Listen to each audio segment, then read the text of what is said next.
Hai semuanya, ketemu lagi bareng Mihu di sini.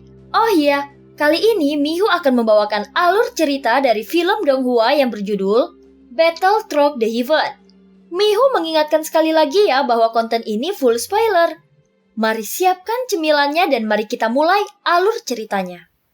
Melanjutkan dari kisah sebelumnya. Aku akan memberitahu kalian tentang detailnya setelah aku sepenuhnya memahaminya. Situasi Senshi saat ini juga sangat rumit. Nomor 6 tidak terus membicarakannya. Dan setelah mendapat konfirmasi, nomor 3 pada dasarnya dapat dikesampingkan. Jika ada di antara mereka yang ingin diragukan, seharusnya itu adalah nomor 6. Namun nomor 6 tampaknya sangat beruntung saat ini. Dan yang lainnya memiliki sikap yang sama terhadap nomor 1. Sepertinya mereka semua setuju dengan hilangnya poin. Xiaoyan bergabung dengan 8 Yulan ini belakangan. Artinya sebelum dia datang ke sini, mereka semua telah bersama untuk waktu yang cukup lama.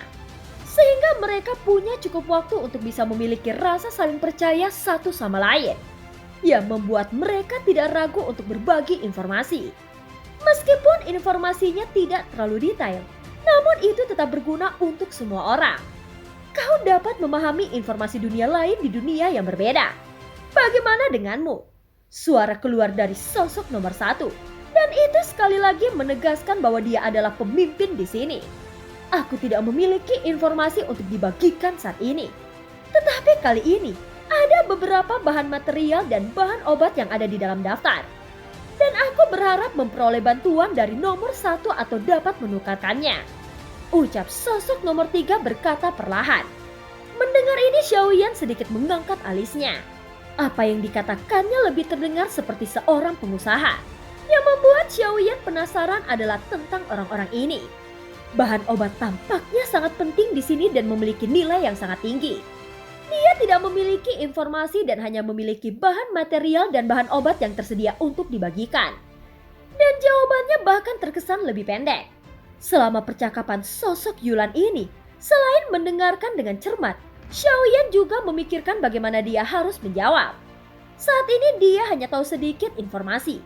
Meski begitu, sepertinya itu tidak terlalu bagus.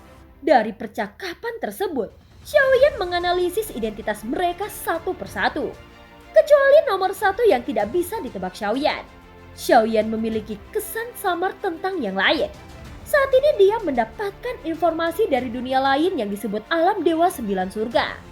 Meskipun dia belum pernah mendengarnya, berdasarkan reaksi dan jawaban nomor 3, itu pasti dunia yang sangat kuat.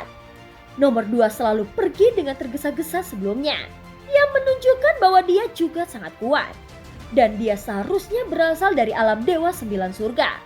Meskipun kata-kata nomor 3 lebih sedikit, saat ini Xiaoyan masih berpikir. Jika dilihat dari reaksi dan gaya bicaranya, seharusnya itu adalah seorang wanita. Apalagi terlihat bahwa nomor 3 ini suka bergosip dan mendengarkan cerita. Tetapi tidak mungkin bagi Xiaoyan untuk memastikan dari dunia mana dia berasal. Nomor 5 akrab dengan dunia pegunungan dan lautan. Jadi dia seharusnya menjadi bagian dari dunia pegunungan dan lautan. Mereka yang bisa datang ke sini tidak mungkin lemah. Bahkan jika mereka tidak memiliki kekuatan yang kuat, mereka pasti sangat luar biasa di dunia asalnya. Xiaoyan berpikir di dalam hatinya bahwa nomor 1 berusaha memberikan informasi identitas semua orang yang hadir melalui dialog. Xiaoyan tidak bisa bertanya langsung. Dia hanya bisa mengandalkan analisis dan penilaiannya sendiri, serta memahami situasinya, sehingga dia dapat menghindari mengatakan hal yang salah. Selain bisa mendapatkan lebih banyak informasi di sini, dia juga dapat menemukan cara untuk mendapatkan petunjuk informasi yang paling dibutuhkan. Seperti dunia pegunungan dan lautan atau alam dewa 9 surga. Petunjuk terkait warisan yang dibicarakan sebelumnya, itu sangat dibutuhkan untuk tindakan selanjutnya. Tetapi jika Xiaoyan ingin bertukar petunjuk, maka dia harus membayar harga mahal. Sepertinya dia tidak ingin berbagi informasi saat ini untuk melakukan tawar-menawar. Adapun identitas nomor 3 ini cukup meragukan.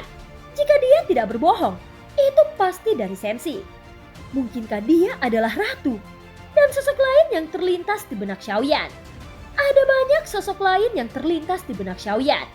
termasuk Raja Tianzhang Xiaoyueli dan bahkan Zhenwu. Namun dari kesan pertamanya, Xiaoyan masih berpikir bahwa kemungkinan itu adalah ratu yang lebih kuat. Namun gaya bicaranya tidak terlihat seperti ratu. Jika dia tidak sengaja menyembunyikannya, masih ada perbedaan besar dalam kata-kata dari ratu. Cara bicaranya terlalu langsung, dan cara berpuisinya terlalu langsung. Dan itu sangat berbeda dengan gaya akting ratu. Identitas nomor 3 masih harus dianalisis lagi. Tetapi dapat dipastikan saat ini bahwa nomor 3 seharusnya berasal dari Sensi.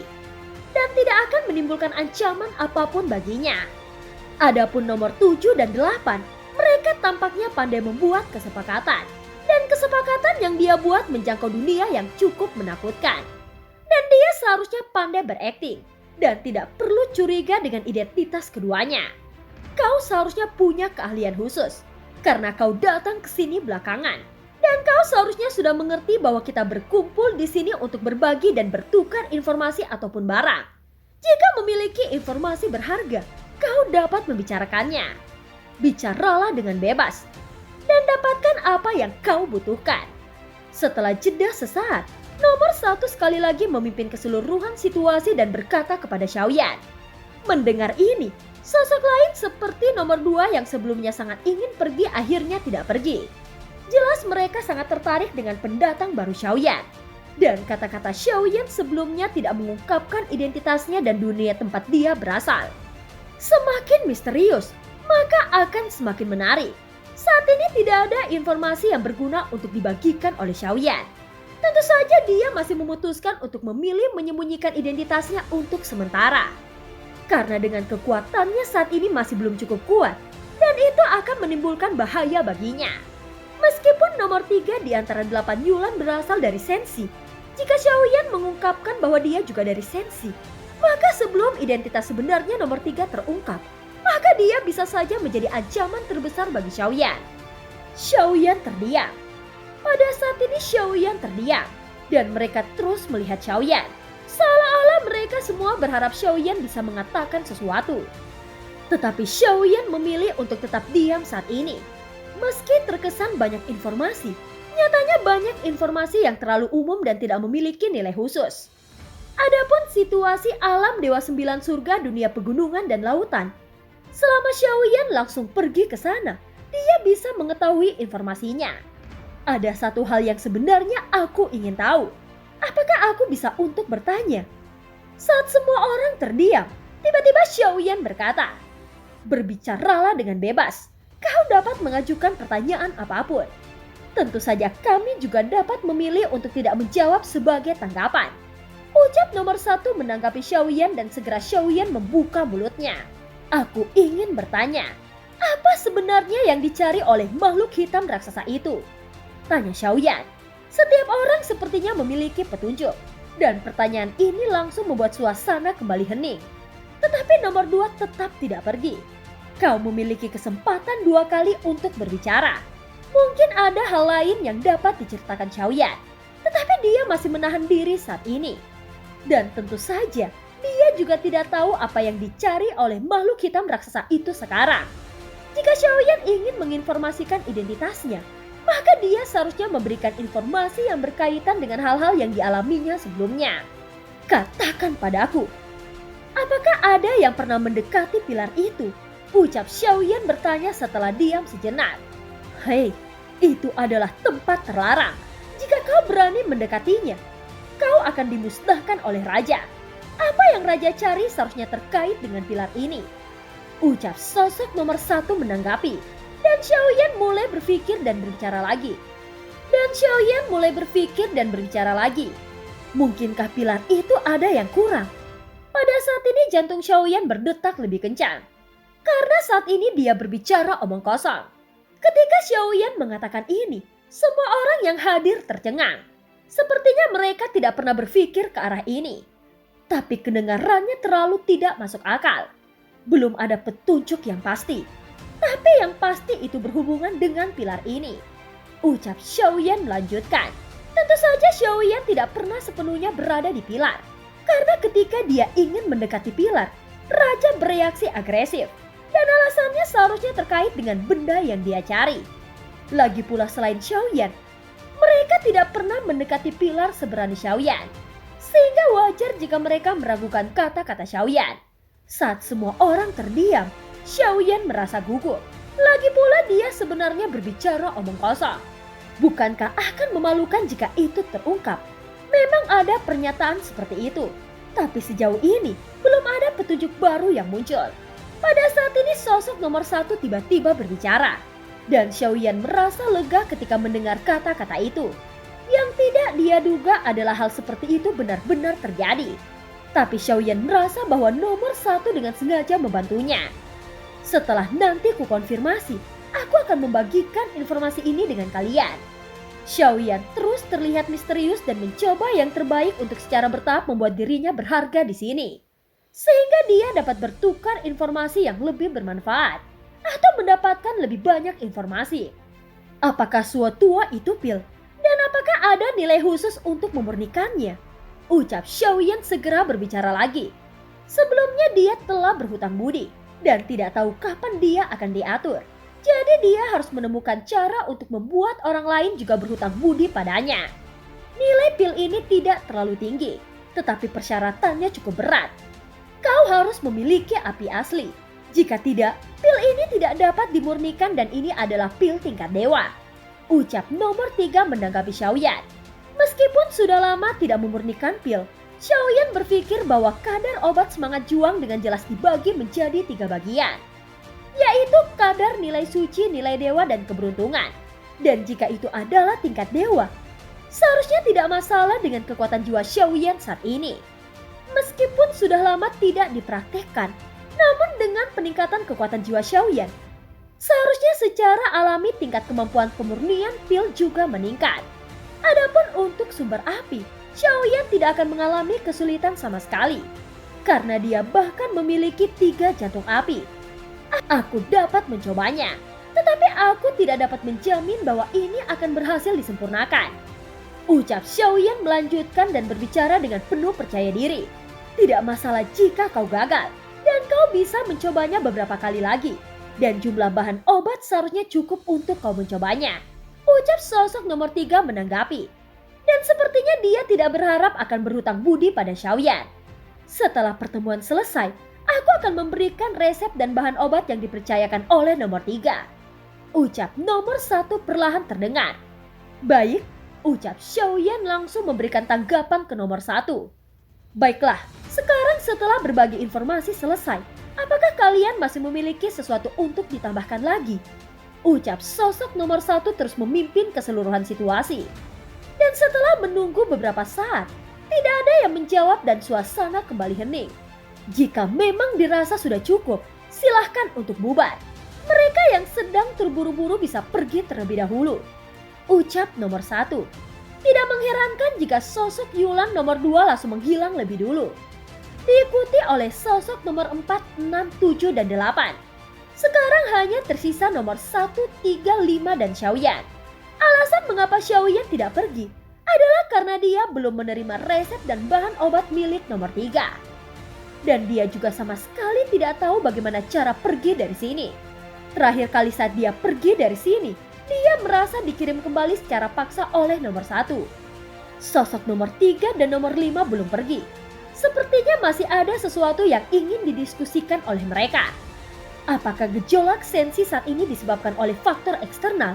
Ucap sosok nomor 5 berbicara lebih dulu. Setahuku itu benar. Sepertinya dia tahu segalanya. Dan setelah nomor 5 mendapatkan jawabannya, dia tidak bertanya lagi dan sosoknya langsung menghilang. Kemudian sosok nomor 1 mengarahkan pandangannya ke sosok nomor 3 lagi. Bukan apa-apa, aku hanya ingin tahu dan mendengarkannya. Dan aku tidak ada hubungannya dengan itu. Ucap sosok nomor 3 segera merespon pandangan nomor 1 dan berkata, kau bisa pergi dulu, dan masih banyak hal yang ingin kubicarakan secara pribadi dengannya. Ucap nomor 1. Nomor 3 tidak menunda pergi. Itu adalah perintah untuk mengusir tamu dan dia adalah tuan di sini. Dia dapat mengundang mereka untuk datang atau meminta mereka pergi. Karena dia memiliki hak mutlak untuk melakukannya. Segera sosok nomor 3 yang suram, dia menghilang dari atas plafon batu. Sekali lagi hanya ada nomor 1 yang tersisa. Kau tidak tahu bagaimana harus pergi dari sini kan? Dia langsung menjelaskan kesulitan Xiaoyan saat ini. Iya, ucap Xiaoyan tidak menyembunyikan apapun darinya. Di pusat gravitasi tubuhmu saat ini ada titik cahaya biru dan kau dapat pergi dengan mencurahkan pikiranmu ke dalamnya. Ucap nomor 1 menjelaskan untuk mengatasi kebingungan Xiaoyan. Aku masih punya beberapa pertanyaan untuk ditanyakan. Ucap Xiaoyan berkata dengan senyum masam. Sebelumnya dia sudah berhutang 2 bantuan. Dan itu terlalu memalukan. Hahaha, baiklah, biarkan aku membuatkan pengecualian untukmu dan silahkan bertanya. Ucap nomor 1. Dia jelas memahami kesusahan Xiaoyan dan tertawa pelan. Kau tahu siapa diriku kan? Ucap Xiaoyan bertanya dengan cemas. Tentu saja, tapi hanya aku yang tahu. Dan aku menjawab tanpa menyangkalmu. Ucap nomor 1. Ketika mendengar itu, Xiaoyan tiba-tiba menarik nafas dalam-dalam. Mengenai identitas sosok nomor 1 ini, Xiaoyan tidak bisa menebaknya. Dan apa tujuannya mengumpulkan semua orang di sini? Apakah kau juga mengenal Xiaoyan? Setelah mengajukan pertanyaan ini, Xiaoyan tidak bisa menahan nafas merasa sedikit gugup di dalam hatinya. Tentu saja suaranya keluar lagi. Dan tiba-tiba nafas Xiaoyan terasa berhenti sesaat mendengar ini. Tetapi identitasku tidak boleh diungkapkan. Dan secara alami, kau akan mengetahuinya di masa depan. Dia juga terus berbicara dan langsung menolak pertanyaan Xiaoyan tentang identitasnya. Aku sudah mengerti. Ucap Xiaoyan sudah memahami aturan di sini. Semua orang telah menyembunyikannya dengan sangat baik sejauh ini. Dan paling banyak mereka hanya mengungkapkan pengalaman milik mereka. Dunia manapun sangat besar. Bahkan jika dunia yang berada langsung di bawah yurisdiksi ingin mencarinya, itu masih sangat sulit. Dan selama ini mereka hanya melakukan pertukaran informasi dan barang, serta tidak ada kebencian untuk saat ini. Namun untuk amannya, mereka berdua menyembunyikan identitasnya dengan sangat baik. Kau berhutang 2 bantuan kepadaku sebelumnya, dan sekarang aku memiliki sesuatu untuk ditanyakan. Aku mendengar bahwa Sensi melahirkan Zhu Jiujin. Dan aku membutuhkan sedikit sepotong daging dan setetes darahnya. Ucap sosok nomor 1 segera berkata. Dan Xiaoyan terkejut ketika mendengar kata-kata itu. Apakah dia tahu tentang keberadaan Long Yan? Gumam Xiaoyan berpikir di dalam hatinya. Sosok nomor 1 juga sangat kuat. Yang membuat jantung Xiaoyan berdebar. Sebelumnya dia juga mengatakan bahwa dia mengenal Xiaoyan. Tetapi dalam kesadarannya, dia tidak dapat mengingat di mana dia mengenal Xiaoyan yang begitu kuat ini. Xiaoyan jadi semakin penasaran dengan identitas dari nomor 1 ini yang diperkirakan seorang alkemis. Jangan khawatir, secara alami Zhu Jiujin akan mati dan beberapa rumah lelang mungkin akan menemukannya. Adapun setetes darah, seharusnya itu tidak terlalu sulit untuk mendapatkannya. Karena itu tidak akan membahayakannya. Ucap nomor 1. Melihat Xiaoyan yang tidak menjawab, dia berpikir bahwa Xiaoyan akan merasa kesulitan melakukannya. Baiklah, aku akan memasukkannya ke dalam daftar. Ucap Xiaoyan tidak menolak ketiga hal tersebut. Dan seharusnya tidak ada masalah bagi Long Yan. Dia tahu identitas Xiaoyan, tetapi dia tidak tahu tentang orang-orang di sekitar Xiaoyan. Berarti dia seharusnya mendapatkan informasi ini melalui slip batu giok biru. Resep dan bahan obat milik nomor 3 telah ditransfer ke bukumu. Itu memiliki efek yang sama dengan cincin. Dan kau dapat mengeluarkannya dengan kekuatan jiwamu. Pada akhirnya itu juga menjadi tablet giok biru. Dan film pun berakhir. Terima kasih udah dengerin Mihu dari awal sampai akhir ya. Sampai jumpa.